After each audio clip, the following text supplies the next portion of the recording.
Hello दोस्तों, home science classes में आपका स्वागत है। आज हमारा क्लास वस्त्र का निर्माण तथा परिसज्जा से है तथा इससे संबंधित जो भी क्वेश्चन आया है उसको आज हम लोग देखेंगे तथा हल भी करेंगे। तो इससे संबंधित जो क्वेश्चन फर्स्ट क्वेश्चन में है, निम्नलिखित में से कौन सा दोहरा नुकीला डार्ट है? निम्नलिखित में से कौन सा दोहरा नुकीला डार्ट है? तो यह फिश डॉट है, तो इसका आंसर सी होगा, फिश डॉट है। नेक्स्ट देखते हैं क्वेश्चन। कपड़ा बनाने की प्रक्रिया में बनाने के भरने को कहते हैं, मतलब कपड़ा बनाने की प्रक्रिया में बनाने को भरने को क्या कहा जाता है? उसे पीकिंग कहा जाता है। तो इसका आंसर भी होगा, पीकिंग कहा जाता है। वस्त्र निर्माण करते समय करघे पर धागों को तानकर उससे बुनाई करते हैं समय अनेक क्रियाएं करनी पड़ती है। यह क्रियाएं एक दूसरे के बाद की जाती तथा इन्हें निरंतर दोहराया जाता है। ये क्रियाएं निम्नलिखित जैसे शेडिंग, पीकिंग, बेटिंग, लपेटना व छोड़ना। तो पीकिंग का मतलब क्या है? जब हार्नेस कुछ भागों को उठाते हैं बाने का धागा शटल के द्वारा सेट में डाला जाता है। यह धागा करघे के आर पार आते छिद्र में से एक ओर को निकाला जाता है। इस प्रकार एक तरफा धागे की भराई की जाती है। क्या की जाती है? इस प्रकार एक तरफे धागे की भराई की जाती है। भराई को एक पिक कहा जाता है। और जब दूसरा हार्नेस उन धागों को ऊपर डाला जाता है तो पहली भराई के समय नीचे रह गए थे। इस बार एक नया शेड बनता है। इस बार शटल बाएं तरफ से प्रवेश करके दाएं तरफ निकलता है। कहाँ? बाएं तरफ से प्रवेश करके दाएं तरफ निकलता है, पुनः अपने स्थान पर लौटता है। यह दूसरे पिक कहलाती है। मतलब बाएं तरफ से दाएं तरफ होता, पुनः लौटता है। एक जाता है तो एक पिक कहलाता है और जब लौटता है तो दो पिक हो जाता है। तो इस प्रकार दोनों पिक के संपूर्ण होने पर वस्त्र की दो पंक्तियां बुनी जाती हैं और शटल अपने पूर्व स्थान पर वापस आ जाता है। तो नेक्स्ट क्वेश्चन देखते हैं। पारदर्शिता के साथ अस्थायी कपड़ापन प्राप्त किया जाता है। तो पारदर्शिता के साथ अस्थायी कपड़ापन प्राप्त किया जाता है तो वह पार्चमेटाइजिंग है। पार्चमेटाइजिंग है, तो इसका आंसर डी सही होगा, पार्चमेटाइजिंग है।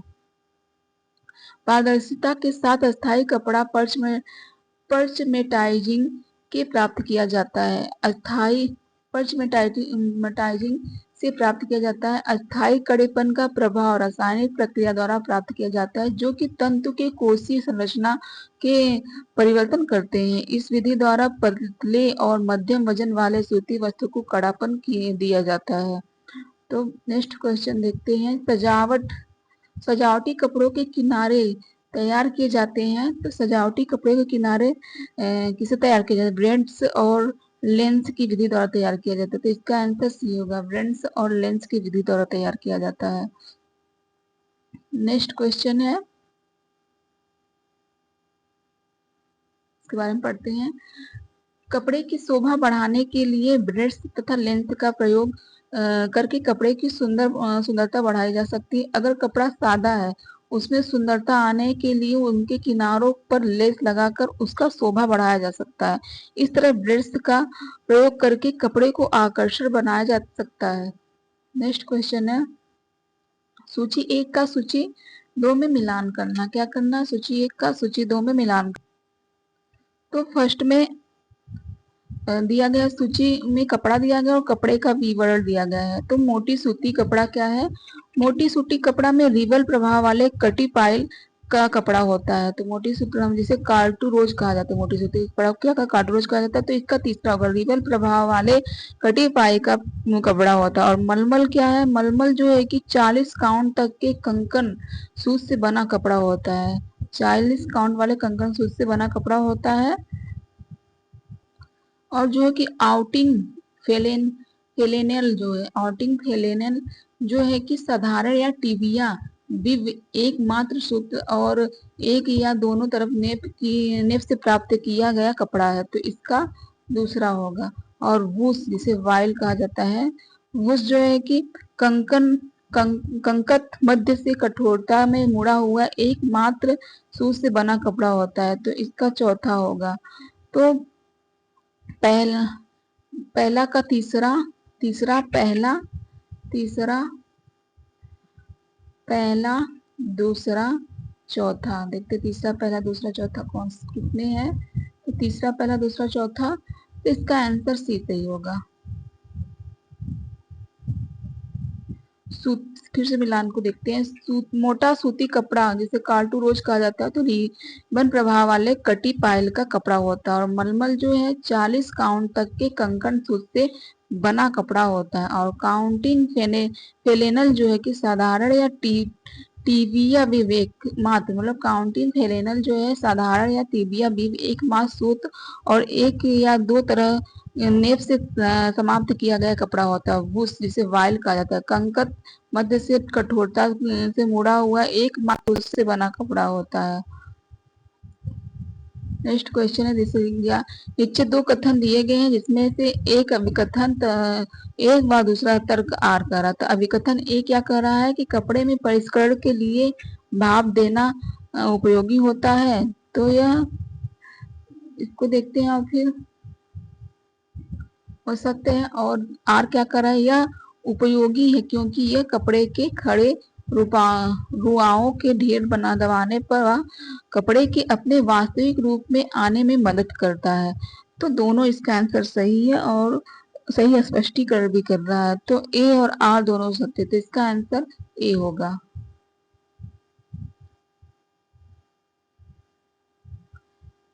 नेक्स्ट क्वेश्चन को देखते हैं। कार्डेड सूत है। कार्डेड सूत क्या है, तो कार्डेड सूत एक खुदरा सूत है और चिकना, तो चिकना नहीं है, कम टिकाऊ, तो खुदरा और कम टिकाऊ है। कार्डेड सूत क्या है, खुदरा कम टिकाऊ है, यह अधिक टिकाऊ नहीं और महीन भी नहीं होता, यह मोटा होता है। तो इसका दूसरा पहला ए और सी, तो इसका आंसर सी होगा।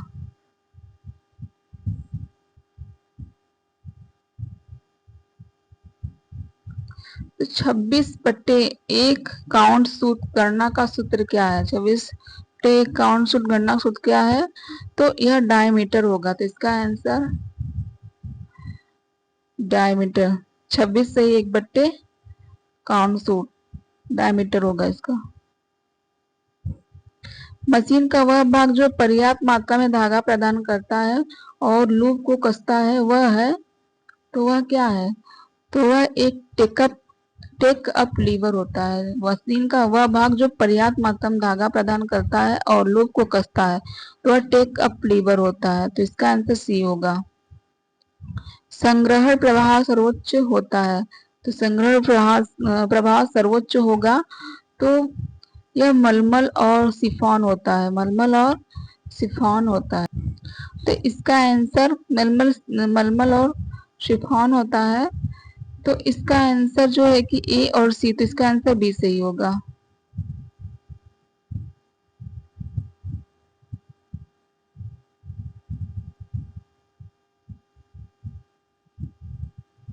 इलेक्ट्रॉनिक इलेक्ट्रॉनिक एक माइक्रो द्वारा नियंत्रित बुनाई में विकल्पों से यह परिणाम हुआ है। इलेक्ट्रॉनिक एक माइक्रो प्रक्रिया द्वारा नियंत्रित बुनाई में विकल्पों से यह परिणाम हुआ है, तो बेहतर एवं सुनिश्चित गुणवत्ता वाले वस्त्र होते हैं और उच्च नहीं उत्पाद की उच्चतर दर होती है, तो उच्च शोर और कंपनी नहीं होता है और सतत एवं विश्वसनीय निष्पादन होता है। ये भी सत्य है, तो ये पहला तीसरा चौथा, तो इसका आंसर बी होगा। इलेक्ट्रॉनिक एवं माइक्रो प्रक्रिया द्वारा नियंत्रित बुनाई का परिणाम है बेहतर एवं सुनिश्चित गुणवत्ता वाले वस्त्र उत्पादन की उच्चतर दर, सतत एवं विश्वसनीय निष्पादन होता है। नेक्स्ट क्वेश्चन है, वस्त्र निर्माण के लिए रेशे तैयार करने का सही क्रम क्या है। वस्त्र निर्माण के लिए रेशे तैयार करने का सही क्रम क्या है, तो पहले वस्त्र को सिकोड़ना होता है, फिर सीधा करना होता है, फिर छाप लगाना, फिर प्रेस करना होता है। तो इसका सही क्रम यही है बी, ना कि सीधा करके फिर सिकोड़ना होता है। पहले सिकोड़ा जाता है, फिर सीधा कर, फिर छाप लगाया जाता है, सीधा रहेगा तभी ना छाप लगेगा, फिर उस पर प्रेस किया जाता है लास्ट में। इसका आंसर सी सही होगा। फिर से मिलान को देखना है। तो सूची 1 का सूची 2 में मिलान करना है। तो स्थैतिक में क्या होता है? स्थैतिक में क्या होता है? आराम को बढ़ाता है। तो इसका होता है आराम को बढ़ाता है, तो इसका ई होगा, आराम को बढ़ाता है। और अपघर्षक प्रतिरोधक में टिकाऊपन को रूपांतरित करना होता है। क्या? टिकाऊपन को रूपांतरित करना होता है, तो इसका ए होगा। और जीवाणुरोधी में यह पर्यावरण सुरक्षा प्रदान करता है। जीवाणुरोधी में पर्यावरण सुरक्षा प्रदान करता है। और टिकाऊ प्रेस में यह देखभाल संबंधी गुणों को संवर्धित करता है, तो इसका ये होगा। तो पहले का ई होगा, पहले का ई, फिर A B C, E A B C. देखते हैं कौन सा क्वेश्चन है। ए ई बी सी, नहीं, ई ए बी सी, तो इसका आंसर बी सही होगा। इसका आंसर क्या? इसका आंसर बी सही होगा। एस्थेटिक क्या है? आराम को बढ़ाता है। और अपघर्षण क्या है? अपघर्षण प्रतिरोध टिकाऊपन को रूपांतरित करता है। और जीवाणुरोधी क्या है? पर्यावरण सुरक्षा प्रदान करता है।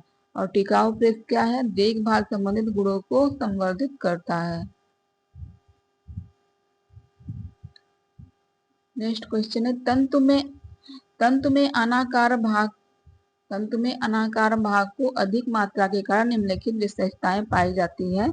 तो पहला तो होगा निम्न रासायनिक प्रतिरोधक होता है और कड़ापन नहीं होना चाहिए, अधिक अवशोषण होना चाहिए, और इंटर पॉलीमर बलों के बीच कम आकर्षक होता है।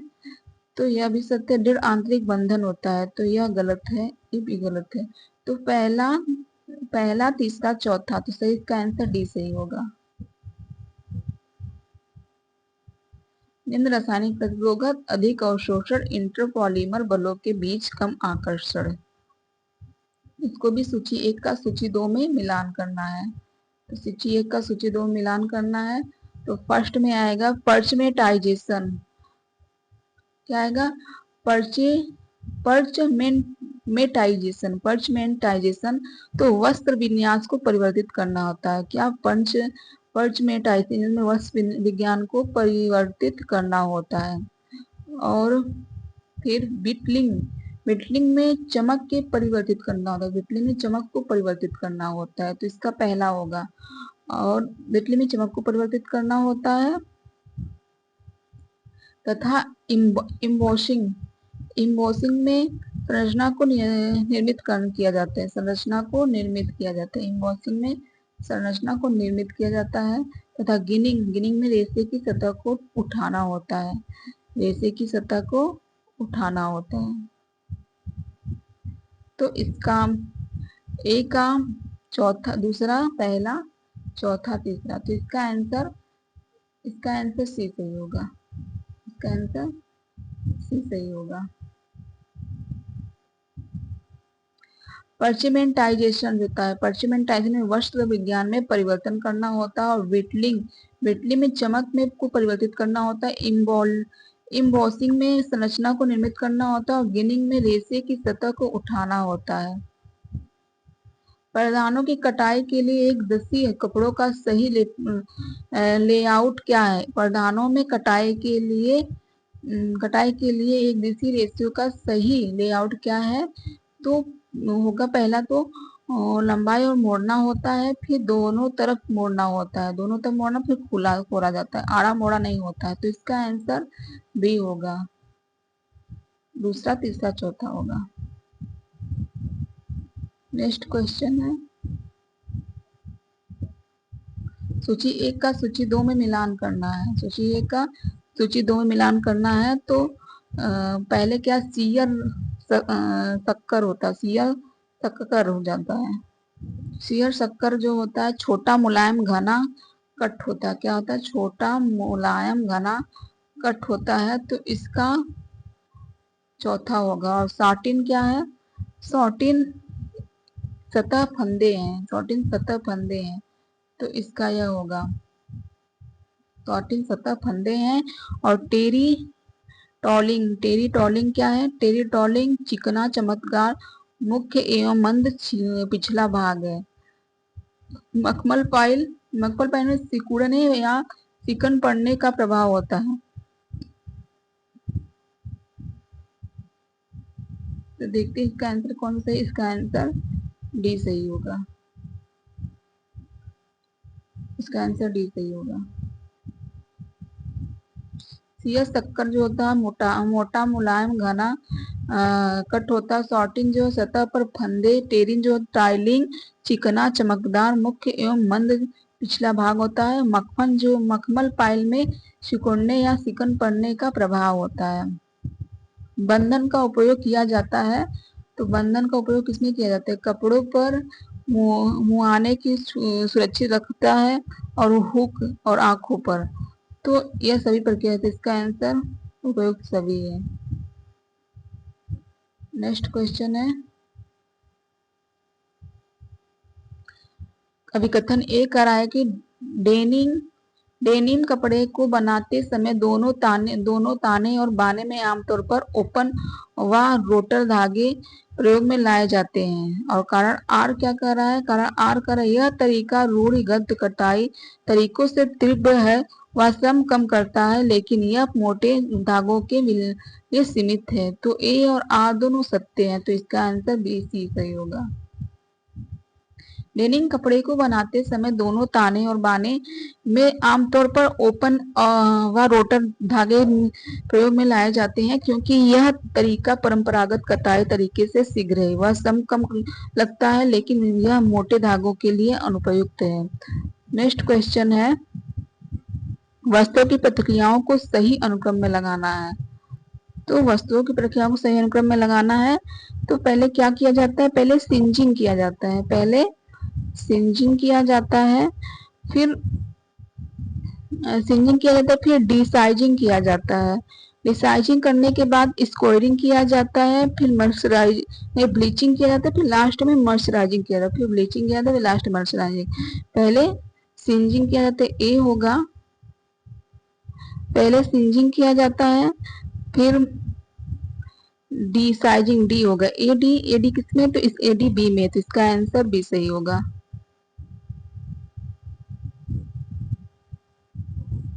वस्तुओं की प्रतिक्रियाओं का सही अनुक्रम है सिंजिंग, डिसाइजिंग, स्कोरिंग, ब्लीचिंग, मर्सराइजिंग।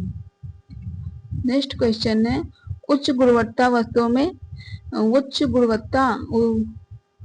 उच्च गुणवत्ता वस्तुओं में कौन सी मुख्य सीवल और स्थान है जहां पैटर्न का मिलान अपेक्षित होता है? तो वह केंद्रीय समानता और केंद्र पीछे होता है, रेगलन बाजू होता है, हार्ट के साथ जीवन। तो यह नहीं होगा। मार्केट व पॉकेट फ्लेस होता है।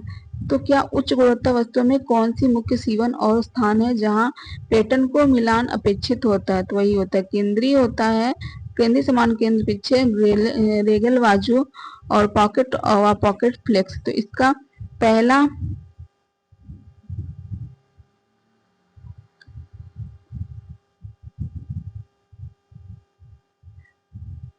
केंद्र समान और केंद्र पीछे होता है, ये गलत है, इसका गलत है। और फिर क्या होता है? फिर पार्श्व सीवन होता है, फिर लास्ट में पॉकेट फ्लेक्स होता है। तो पहला, चौथा, पांचवा। तो इसका आंसर ए सही होगा।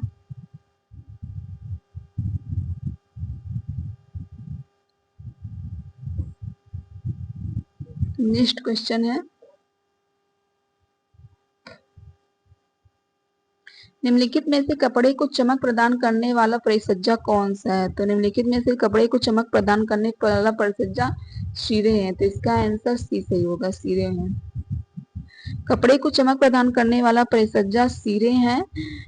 करघे पर से उतारे गए तैयार वस्त्र पर विभिन्न विधियों के द्वारा जो प्रतिक्रियाएं की जाती है, जिससे वस्त्र का वह रूप परिवर्तित होकर निखर जाता है तथा गुणों में वृद्धि हो जाती है, परिसज्जा कहलाती है। नेक्स्ट क्वेश्चन है, वस्तुओं को दी जाने वाली फंक्शन परिसज्जा क्या है? वस्तुओं को दी जाने वाली फंक्शन परिसज्जा क्या है? तो वह सिकुड़न अवरोध एवं फ्लेक्स प्रूफिंग होता है। तो इसका आंसर सी सही होगा। सिकुड़न और फ्लेक्स प्रूफिंग होता है। तो इसका आंसर सी सही है। नेक्स्ट क्वेश्चन है, सूती कपड़े को निम्न द्वारा सिकुड़ने से बचाया जाता है। सूती कपड़ों को निम्न द्वारा सिकुड़ने बचाया जाता है तो सेल्फ विधि द्वारा होता है। तो इसका आंसर बी सही होगा। सेल्फ एक व्यापारिक चिन्ह है जिसे ट्रेड मार्क कहते हैं, जो इस बात की गारंटी देता है कि बार बार धुलाई के बाद भी वस्त्र नहीं सिकुड़ेगा। अतः सेल्फ परिसज्जा वस्त्र के सिकुड़ने से रोकने के लिए किया जाता है। सेल्फ प्रक्रिया के लिए जिस मशीन का उपयोग किया जाता है उसमें वाष्प द्वारा गर्म रोलर लगे होते हैं। वस्त्र को इस रोलर से सीधे ना गुजार कर रोलर में लगे कंबलों के बीच में होकर गुजारा जाता है।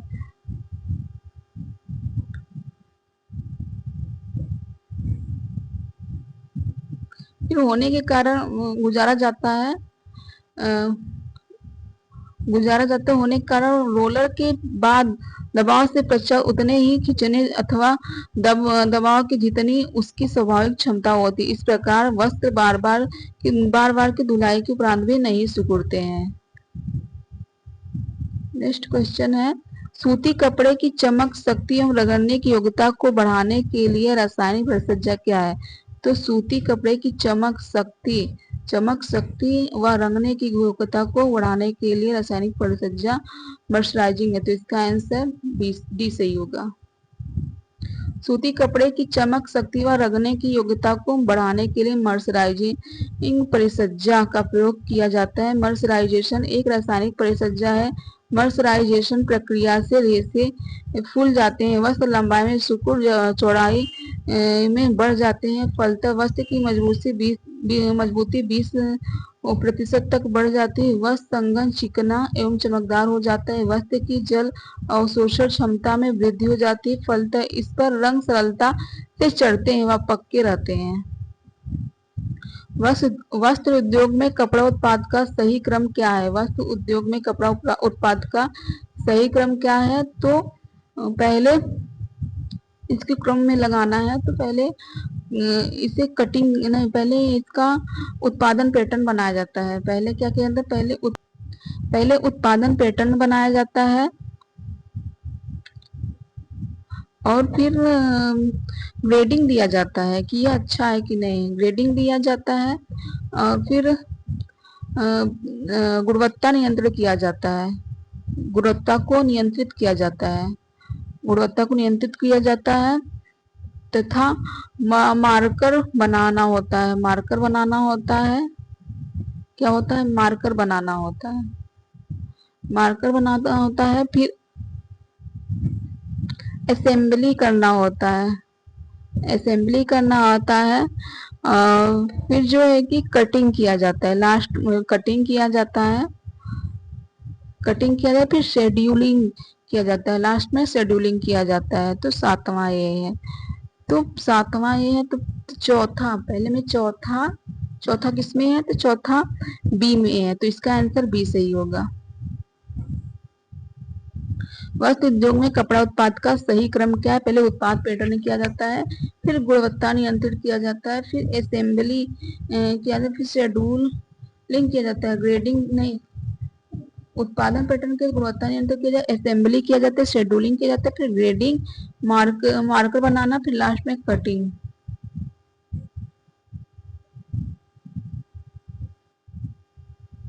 उल्टा दिया है क्या इसमें? लास्ट में शेड्यूलिंग होगा, शेड्यूलिंग।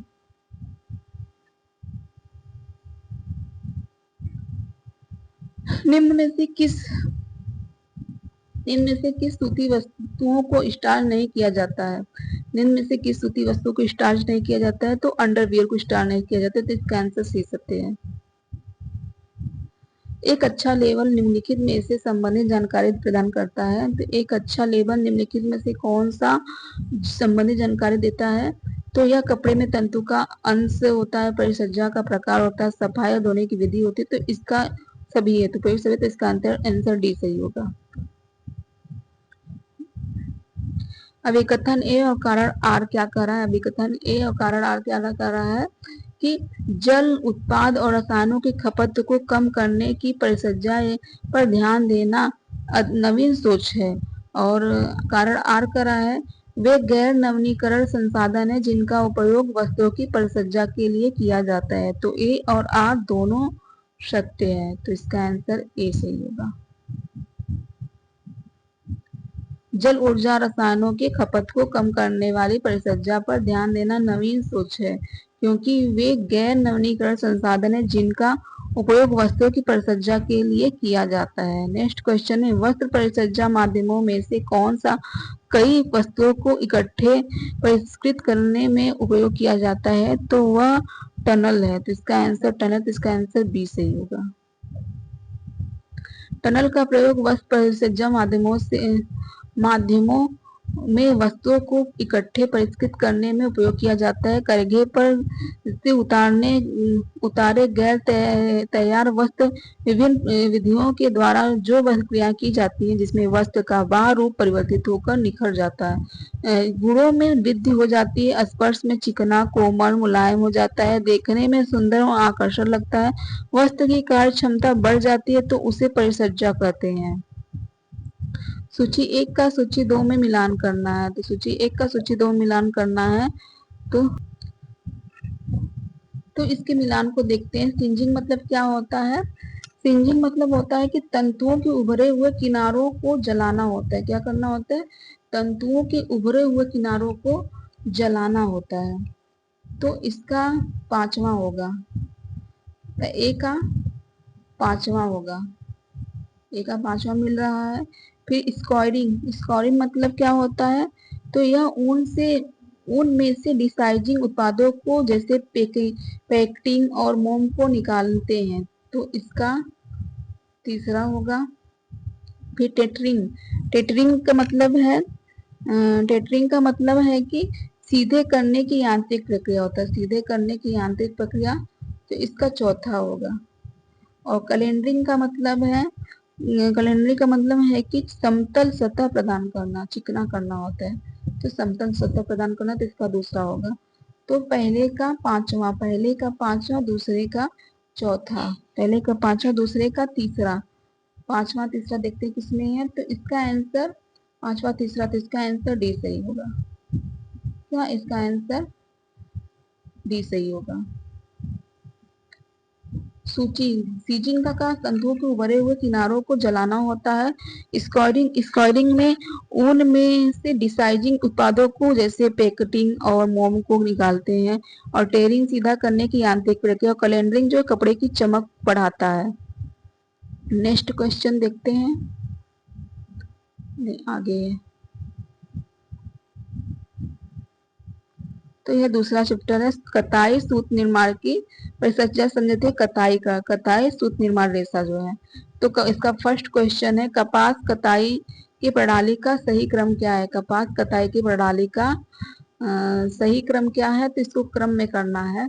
तो फर्स्ट में आएगा, पहले क्या किया जाता है? पहले सम्मिश्रण किया जाता है, इसका पहले सम्मिश्रण किया जाता है, फिर पहले सम्मिश्रण किया जाता है, तो फिर जो है कि उसका समाहरण किया जाता है। क्या कहता है? समाहरण किया जाता है, तो यह दूसरा होगा। और फिर समाहरण किया जाता है, फिर जो है कि समाहरण करने के बाद संधुलन किया जाता है, संधुलन किया जाता है,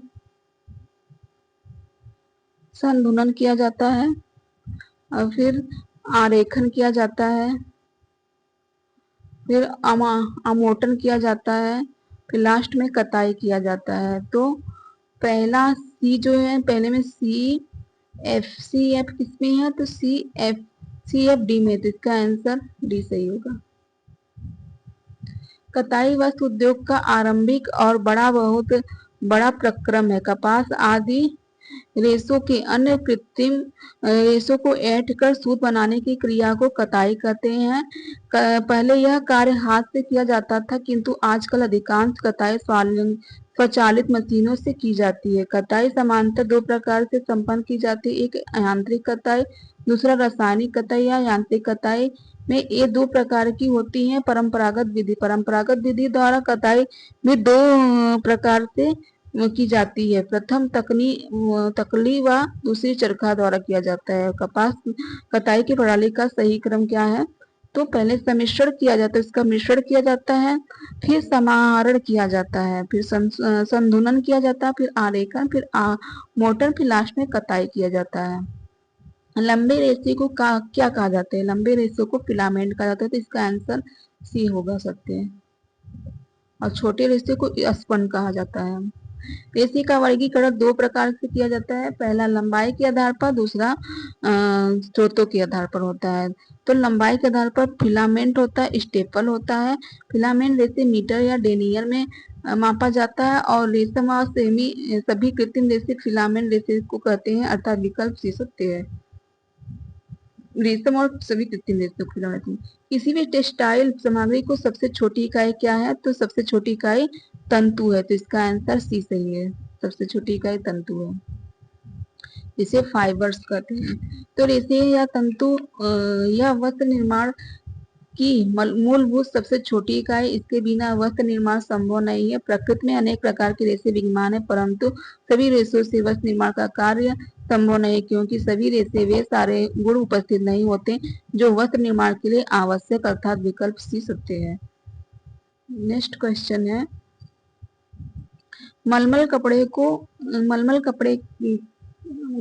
कपड़े के एक टुकड़े के धागे की संख्या यदि 64 गुणे 60 है तो कहलाती है, तो वह अच्छा संतुलन कहलाता है, तो इसका आंसर बी सही होगा।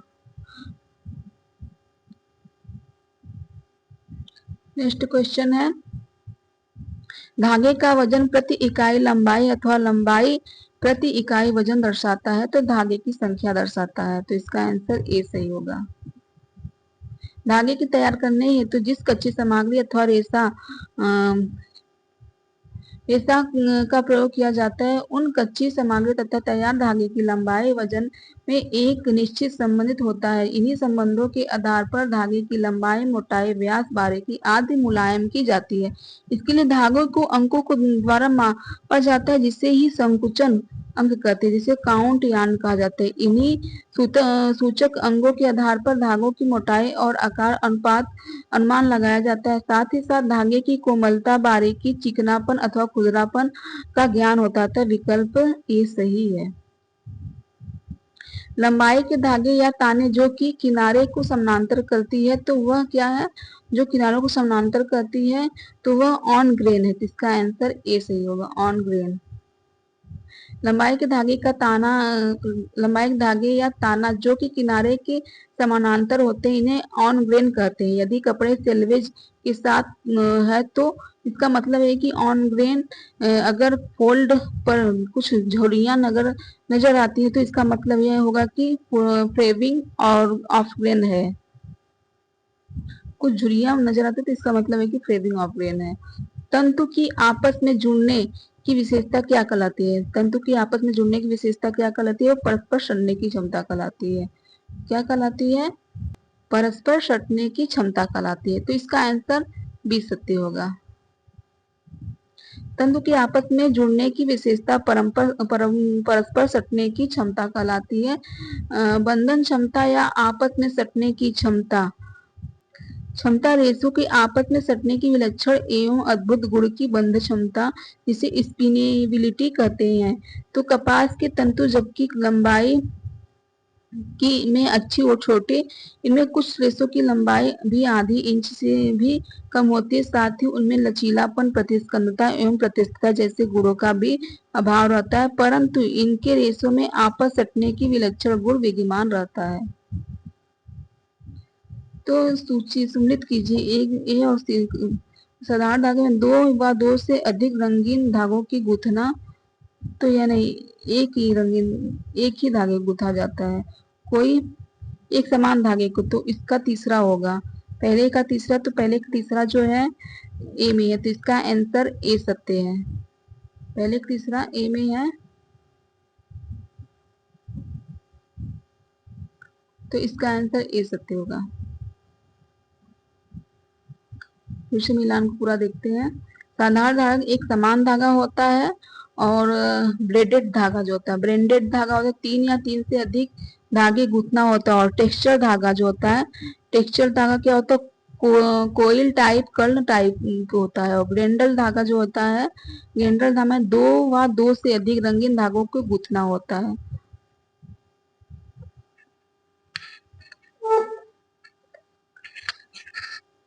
नेक्स्ट क्वेश्चन है,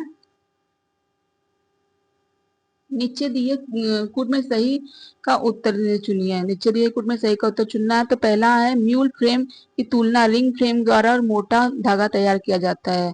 तो म्यूल फ्रेम की तुलना में रिंग फ्रेम जो कि मोटा धागा तैयार करता है, तो ये सत्य है, क्योंकि रिंग फ्रेम एक तीव्र गति की प्रक्रिया है। तो रिंग फ्रेम में जो है कि धागा बहुत जल्दी तैयार होता है, और म्यूल फ्रेम में धागा उतना जल्दी नहीं तैयार होता। पर म्यूल फ्रेम का धागा बहुत चिकना मुलायम होता है, और रिंग फ्रेम का धागा खुरदरा होता है। तो यह दोनों सत्य है। तो ए और आर दोनों सत्य, तो इसका आंसर बी सही होगा। ए और दोनों सत्य है।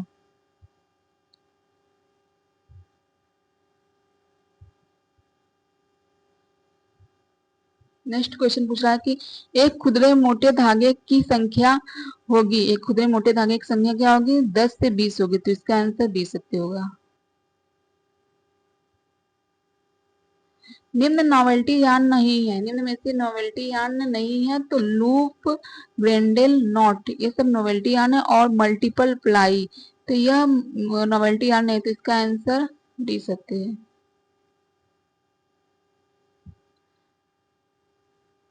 निम्न नेक्स्ट क्वेश्चन है, जिन तंतुओं की लंबाई बहुत कम होती है उन्हें क्या कहा जाता है, उसे स्टेपल फाइबर कहा जाता है। इसका आंसर ए सत्य है।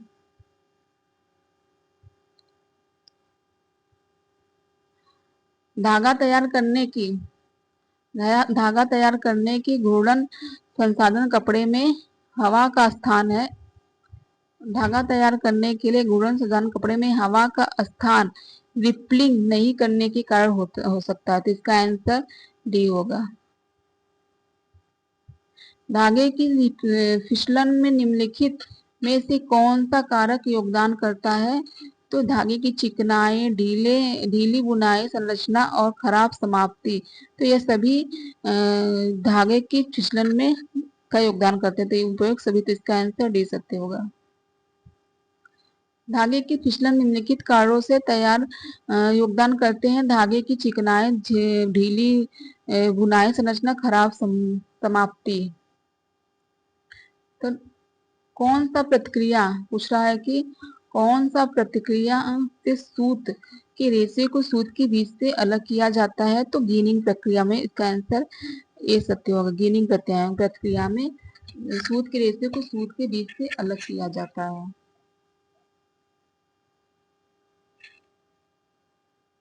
सूत के बीज अलग करने के लिए प्रक्रिया गिनिंग प्रतिक्रिया कहलाता है।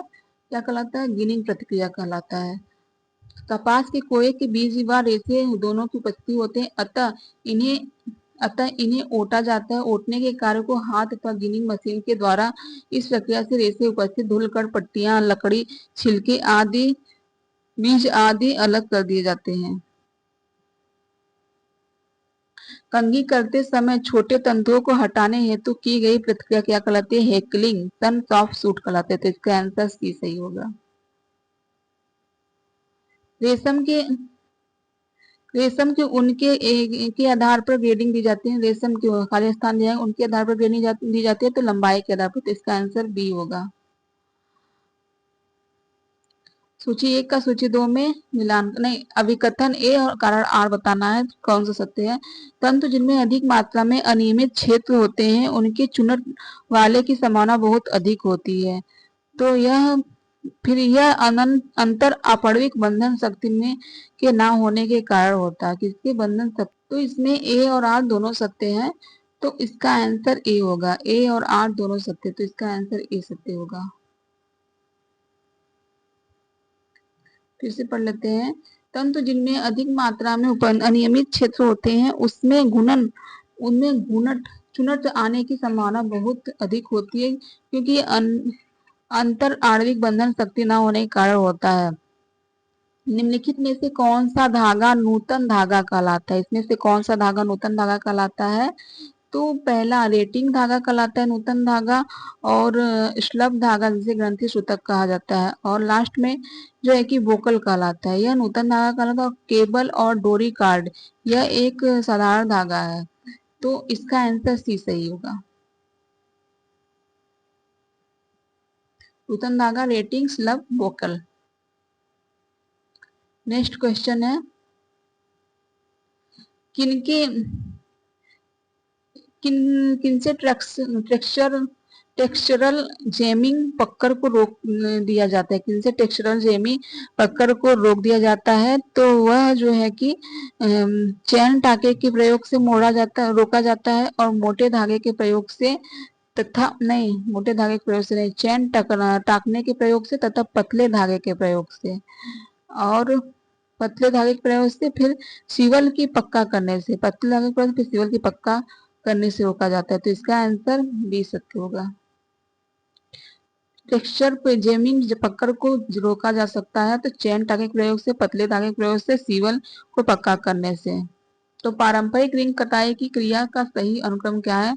पारंपरिक रिंग कताई की क्रिया का सही अनुक्रम क्या है? तो इसको अनुक्रम में बैठाना है। पहले क्या किया जाता है? पहले खोलना, साफ करना और सम्मिश्रण करना होता है। फिर खोलना, साफ करना, सम्मिश्रण करना, फिर उसको उठाना होता है। फिर कार्डिंग किया जाता है। क्या किया जाता है? फिर कार्डिंग किया जाता है, फिर कॉम्बिंग किया जाता है। कार्डिंग, कॉम्बिंग किया जाता है, कॉम्बिंग किया जाता है। चौथा है कॉम्बिंग किया जाता है। फिर जो है कि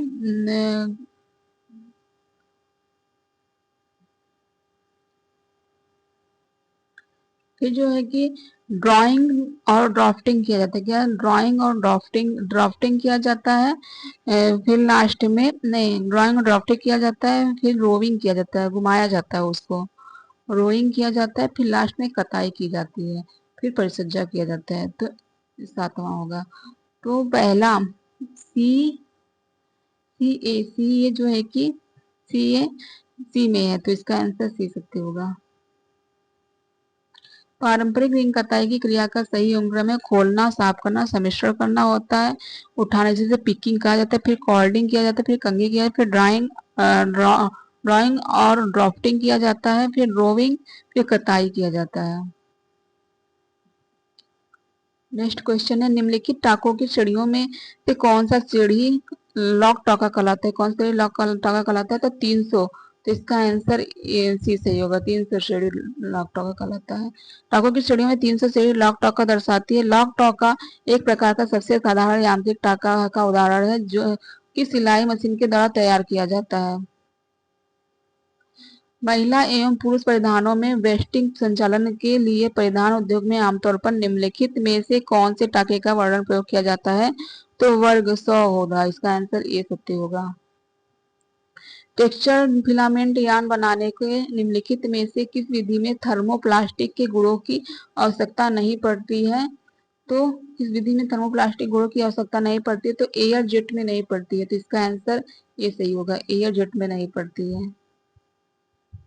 टेक्सचर फिलामेंट यान बनाने के निम्नलिखित में से एयर जेट विधि में थर्मोप्लास्टिक गुणों की आवश्यकता नहीं पड़ती, जबकि crisp gear up for soft fault test और नाइफ एज इसकी पड़ती है।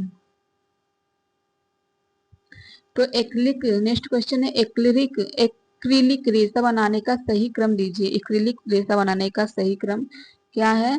तो पहले क्या किया जाता है? बहुलीकरण किया जाता है। पहले बहुलीकरण किया जाता है, फिर फिर घोला जाता है। उसको घोलने के बाद उसे छानना जाता है। छानने के बाद उसको काटना होता है। उसको काटना, फिर लास्ट में सुखाया जाता है। तो तीसरा पहला, तीसरा पहला, तीसरा पहला दूसरा, तो तीसरा पहला दूसरा पहले में भी है, डी में भी है, और फिर तीसरा पहला दूसरा, और फिर पांचवा, तो पांचवा जो है कि पहले में है। तो इसका आंसर ए सत्य होगा। एक्रिलिक रेशा बनाने का सही क्रम बहुलीकरण, घोलना, छानना, काटना, सुखाना। सूची 1 का सूची 2 में मिलान करना। सूची 1 का सूची 2 में मिलान करना है। तो फर्स्ट में रेशे के गुण दिया गया और दूसरे सूची में दिया गया सही इकाई बताया गया। तो स्टेपल फाइबर की लंबाई, जिसे स्टेपल फाइबर की लंबाई मुझे गुण दिया गया। स्टेपल फाइबर की लंबाई में क्या क्या होता है, पहले इसे सेंटीमीटर में नापा जाता है, इसका इकाई सेंटीमीटर होता है। फिर फिलामेंट लंबाई जो कि मीटर में होता है, और रेशम का व्यास माइक्रोक्रॉन में होता है। और दृढ़ता जो है कि टेक्स होता है, दृढ़ता टेक्स होता है। तो पहला का चौथा, फिर पांचवा, चौथा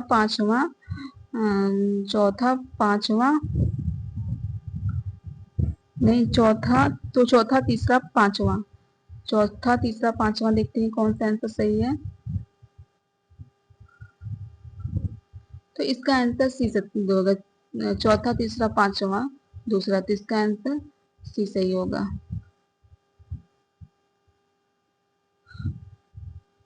तो स्टेपल फाइबर सेंटीमीटर में, फिलामेंट लंबाई में, रेशे व्यास माइक्रोग्राम में, और दृढ़ता जो कि टेक्स में होता है। वह धागे जो रेशमों की संपूर्ण लंबाई के फैले होते हैं, वह धागा जो रेशमों की संपूर्ण लंबाई के फैले होते हैं, वह धागे कहलाते हैं क्या, वह धागे रेप कहलाते हैं। तो इसका आंसर बी सही होगा, रेप धागे कहलाते हैं। वे धागे जो रेशम के संपूर्ण लंबाई में फैले होते हैं वह रेप धागे कहलाते हैं, जिसे वार्प धागे भी कहते हैं, जिसे वार्प धागे भी कहते हैं, जिसे ताना धागा भी कहा जाता है। अधिकांश वस्त्रों का निर्माण इसी विधि के से होता है। इसमें वस्त्र निर्माण के लिए दोनों ओर से धागे लगे होते हैं, इसी को रेप कहा जाता है। ये धागे की झुंड लंबाई के 840 यार्ड के रूप में जाता है, तो यह क्या कहलाता है, तो यह हैंक कहलाता है। इसका ए आंसर होगा। नेक्स्ट क्वेश्चन है, सूत से बुना प्लेन रेशा, तो उसे केलिको कहा जाता है। इसका आंसर सी सही हो, केलिको है। चार्ट चरण में सूत कताई के लिए तैयार किया जाता है, किस चरण में सूत कताई के लिए तैयार किया जाता है, तो स्लीवरिंग जो है कि सूत कताई के लिए तैयार किया जाता है। इसका आंसर सी सही है, स्लीवरिंग।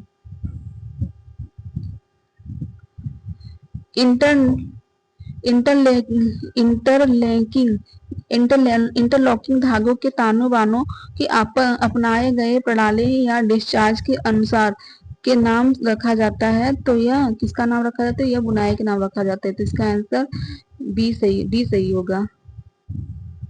इंटरलैंगिंग धागे के ताने बानों को अपनाए गए प्रणाली या डिजाइन के अनुसार बुनाई का नाम रखा जाता है। बुनाई द्वारा वस्त्र निर्माण अत्यंत प्रचलित एवं पुरानी कला है। अधिकांश वस्त्रों के निर्माण बुनाई के द्वारा ही होती है। निम्नलिखित में से कौन सा तागे का नंबर देने की प्रत्यक्ष प्रणाली नहीं है, तो क्या कॉटन काउंट है, डेनियर है, टेक्स है, या मैट्रिक काउंट है। तो इसका आंसर जो है कॉटन काउंट होगा। इसका आंसर जो है कि कॉटन काउंट होगा। तो इसका आंसर ए सत्य होगा, कॉटन काउंट होगा। कॉटन काउंट तागा का नंबर देने की प्रत्यक्ष प्रणाली नहीं है। डेनियर मैट्रिक काउंट तागा का नंबर देने की प्रत्यक्ष प्रणाली है। मैट्रिक काउंट लक्ष्यों की संख्या होती है। तो सूची इसमें निम्नलिखित नवीन किस्म के सूत धागे हैं, इनमें से कौन सा निम्नलिखित नवीन किस्म का सूत है, तो कौन सा है, तो यह क्रेप नहीं वोकेल सूत है, और स्लफ सूत है, तथा फ्लैक्स सूत है। क्रेप सूत नहीं है, तो इसका आंसर बी सही होगा, डी सही होगा। वोकेल सूत, स्लफ सूत, फ्लैक्स सूत।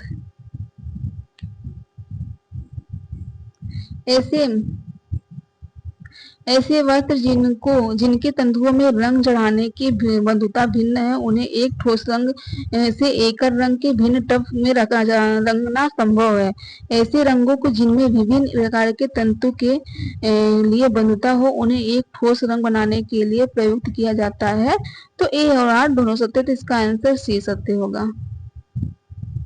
ऐसे वस्त्र जिनके तंतुओं में रंग चढ़ाने की बंधुता भिन्न है, उनके रंग एक ठोस रंग के भिन्न ट्यूब में रंगना संभव है, क्योंकि ऐसे रंगों के जिनमें विभिन्न प्रकार के तंतु के लिए संबंधता हो, उन्हें एक ठोस रंग बनाने के लिए प्रयुक्त किया जाता है। नेक्स्ट क्वेश्चन, निम्नलिखित में से कौन सा तंतु लचकदार नहीं है? तो नियोप्रीन, स्पेंडेक्स और इलास्टिक्स और विस्कस। तो विस्कस विस्कस लचकदार नहीं है, तो इसका आंसर डी सही होगा। विस्कस तंतु लचकदार नहीं है। नियोप्रीन रबर एक समरूप है जिसे आसानी से मोड़ा और खींचा जा सकता है। स्पेंडेक्स और इलास्टिक अपनी इलास्टिसिटी के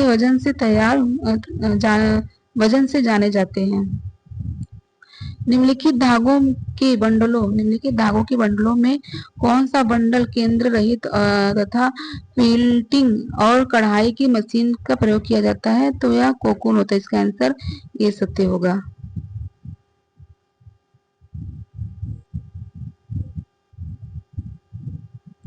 नेक्स्ट क्वेश्चन है डेनियर जो है कि 900 मीटर तंतु या धागे के ग्राम का वजन होता है। डेनियर 900 मीटर तंतु या धागे के ग्राम का वजन होता है। एक टेक्स जो होता है कि और टेक्स डेनियर जो है कि 9000 होता है। 9000 मीटर तंतु या धागे के ग्राम से होता है, और टेक्स जो है कि 1000 मीटर तंतु धागे के ग्राम के वजन का होता है। तो इसका चौथा होगा। और डेसीटेक्स होता है। डेसीटेक्स जो है कि 10,000 मीटर तंतु की या धागे के ग्राम में वजन होता है। माइक्रोडेनियर एक डेनियर से कम कपड़े के लिए प्रयुक्त होता है। तो इसका दूसरा होगा। तो ए का तीसरा, बी का चौथा, तीसरा चौथा पहला और दूसरा, तीसरा चौथा पहला दूसरा, तीसरा चौथा पहला दूसरा। तो इसका आंसर ये सही होगा। डेनियर 9000 मीटर के तंतु या धागे के ग्राम में वजन होता है। टेक्स 1000 मीटर के तंतु या धागे के ग्राम में वजन होता है। और डेक्सीटेक्स होता है। डेसीटेक्स जो होता है कि 10,000 मीटर के तंतु या धागे का ग्राम में वजन होता है। माइक्रोडेनियर जो है कि एक डेनियर से कम के कपड़े के लिए प्रयुक्त होता है। तो सूत निर्माण की पारंपरिक प्रक्रिया का सही क्रम बताइए। सूत निर्माण की पारंपरिक प्रक्रिया का सही क्रम क्या है? तो पहले डेक्स पिकिंग किया जाता है, हैंड पिकिंग किया जाता है। पहले हैंड पिकिंग किया जाता है, फिर जो है कि गिनिंग किया जाता है, और फिर गिनिंग किया, फिर ओपनिंग एंड कॉर्डिंग किया जाता है। ओपनिंग एंड कॉर्डिंग किया जाता है। फिर जो है कि ओपनिंग एंड कॉर्डिंग किया जाता है। फिर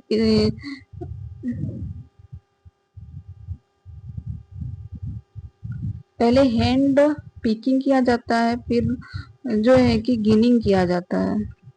हैंड पिकिंग, फिर गिनिंग, हाँ, फिर जो है कि स्पिनिंग किया जाता है।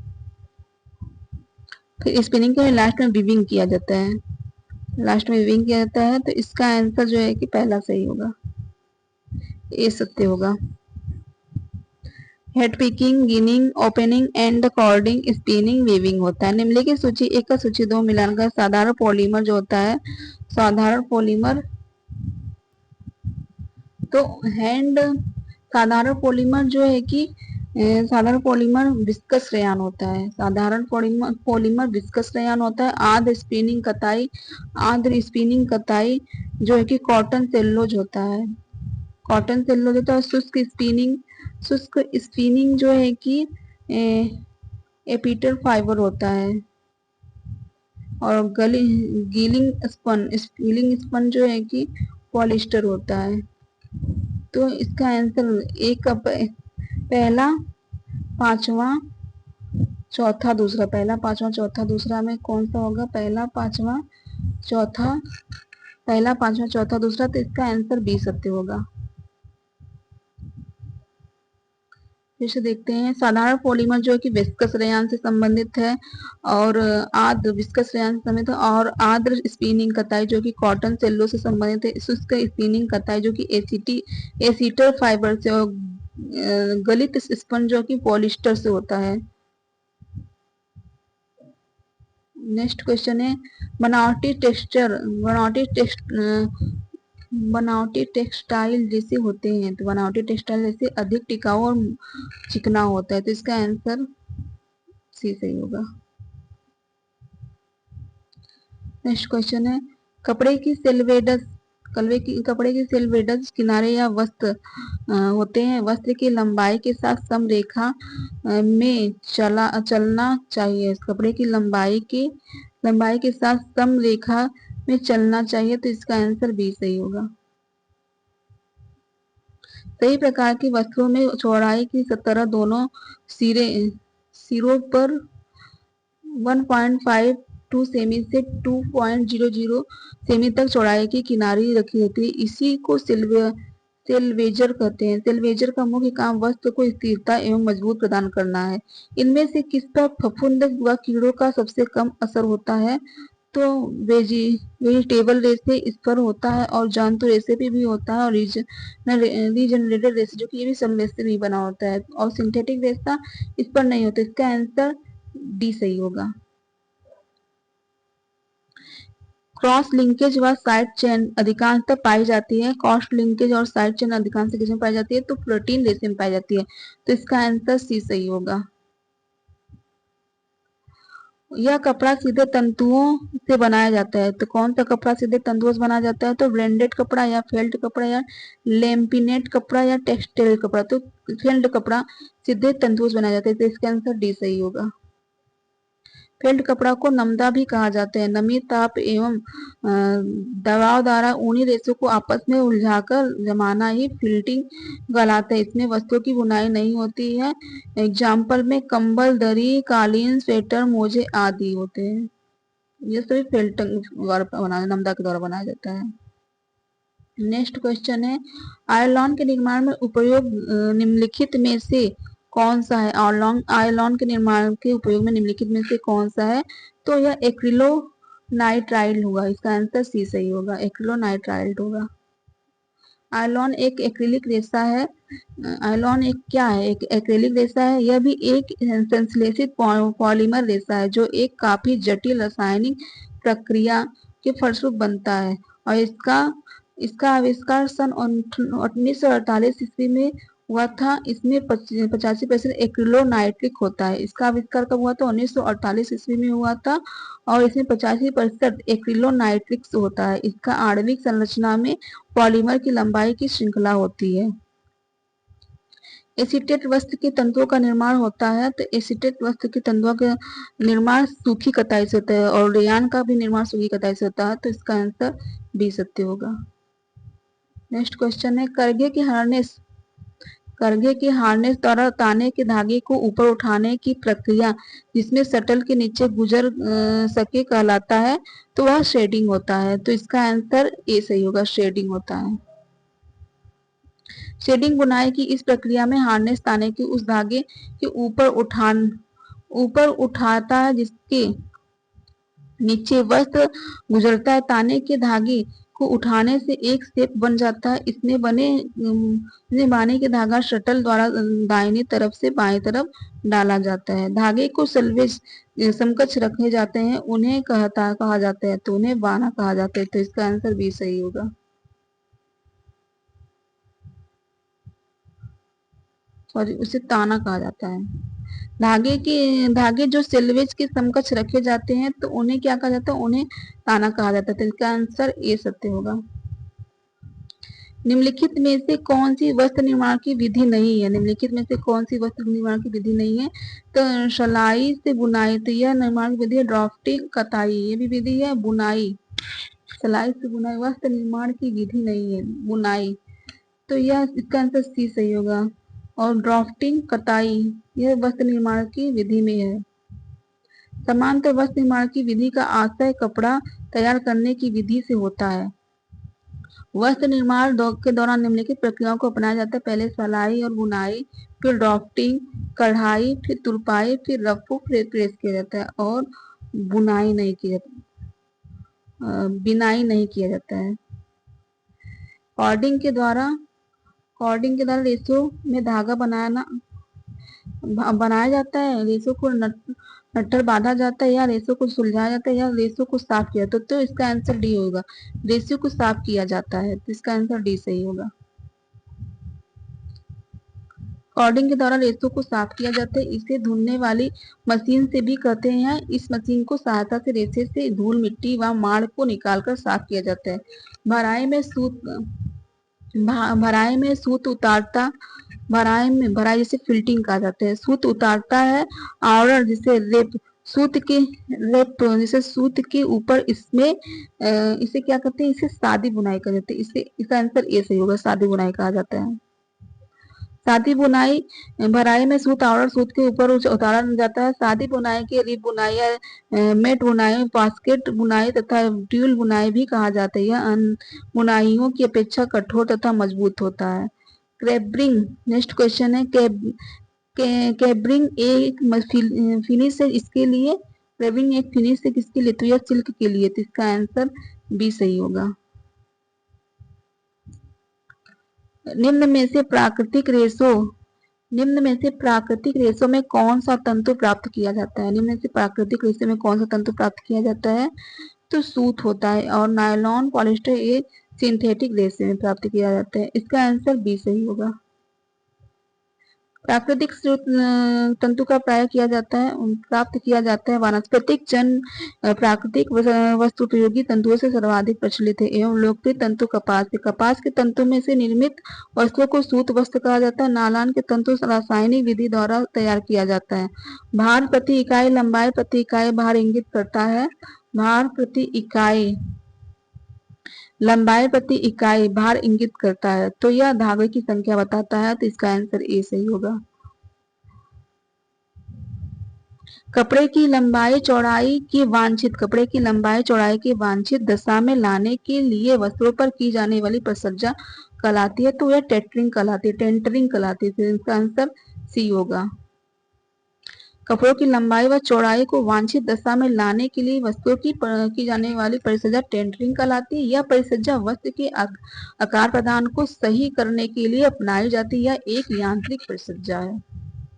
नेक्स्ट क्वेश्चन है, यह तंतु लंबे अविरल होते हैं और मीटर में नापे जाते हैं। तो कौन सा तंतु होता है? तंतु रेशा होता है। तो इसका आंसर बी से होगा, तंतु रेशा होगा। सूत या तंतु रेशे परस्पर जुड़े रेशों की एक निरंतर लंबाई है जो कपड़े के उत्पादन, सिलाई, क्रोशिया से बुनाई, कढ़ाई और रस्सी बनाने आदि के लिए प्रयुक्त होते हैं। यह तंतु रेशे अविरल तथा लंबे होते हैं जिन्हें मीटर से नापा जाता है। नेक्स्ट क्वेश्चन है, अधिक ऐंठन युक्त धागे में ऐंठन की संख्या होती है। तो अधिक ऐंठन युक्त धागे में ऐंठन की संख्या 7 से 12 ऐंठन होती है। तो इसका आंसर सी होगा। और एकदम निम्न ऐंठन जो है क्या 0 से 3 ऐंठन प्रति इंच होता है, और 3 से 7 ऐंठन प्रति इंच ये मध्यम ऐंठन में आता है। और अधिक ऐंठन जो अच्छा ऐंठन कहलाता है, तो 7 से 12 ऐंठन प्रति इंच होता है। तो इसका आंसर सी सही होगा। अधिक ऐंठन युक्त धागा, इनमें अधिक ऐंठन 7 से 12 ऐंठन प्रति इंच होता है। ऐंठन देने हेतु इसकी दिशा निर्धारित की जाती है। रेशे लंबे हो अथवा छोटे, इन्हें ऐंठन देकर बांटकर ही धागा निर्माण का कार्य किया जाता है। ऐंठन देने का मुख्य उद्देश्य सभी रेशों को आपस में बांटकर बांधना है, जिससे उनके खुले सिरे आपस में लिपटकर अदृश्य हो जाते हैं। निम्नलिखित प्रक्रिया के लिए कपड़ों के तंतु में सम्मतिशीलता का गुण महत्वपूर्ण है। तो वह है कताई का। क्या है कताई का? इसका आंसर ए सही होगा। कताई प्रक्रिया के लिए कपड़े में सम्मतिशील का गुण महत्वपूर्ण है। वस्त्र निर्माण के लिए रेशों से धागे का निर्माण किया जाता है। अतः धागे में निर्मित प्रक्रिया को कताई प्रक्रिया कहलाती है। रेशे निर्माण में प्राकृतिक रेशे जैसे कपास, ऊन, लेलन, कटे फटे काकून के से प्राप्त रेशा आदि जैसे छोटे टुकड़े के रूप में रहते हैं। इन्हें एकत्रित करने की विधि प्राकृतिक द्वारा साफ सुथरा किया जाता है। इस प्रकार बटाई के साथ साथ धागे में ऐंठन पड़ता जाता है और रेशे की कताई होती जाती है, जिसके फलस्वरूप अविरल लंबाई के धागे प्राप्त की जाती हैं। नेक्स्ट क्वेश्चन कह रहा है, नहीं, अगला भाग है वस्त्र निर्माण एवं बुनाई। तो वस्त्र निर्माण एवं बुनाई से संबंधित क्वेश्चन पूछेगा। तो यहाँ से हम क्लास कल से करेंगे अगले क्लास में। तो ठीक है दोस्तों, आपका धन्यवाद। अब हमारा क्लास अगले क्लास में होगा।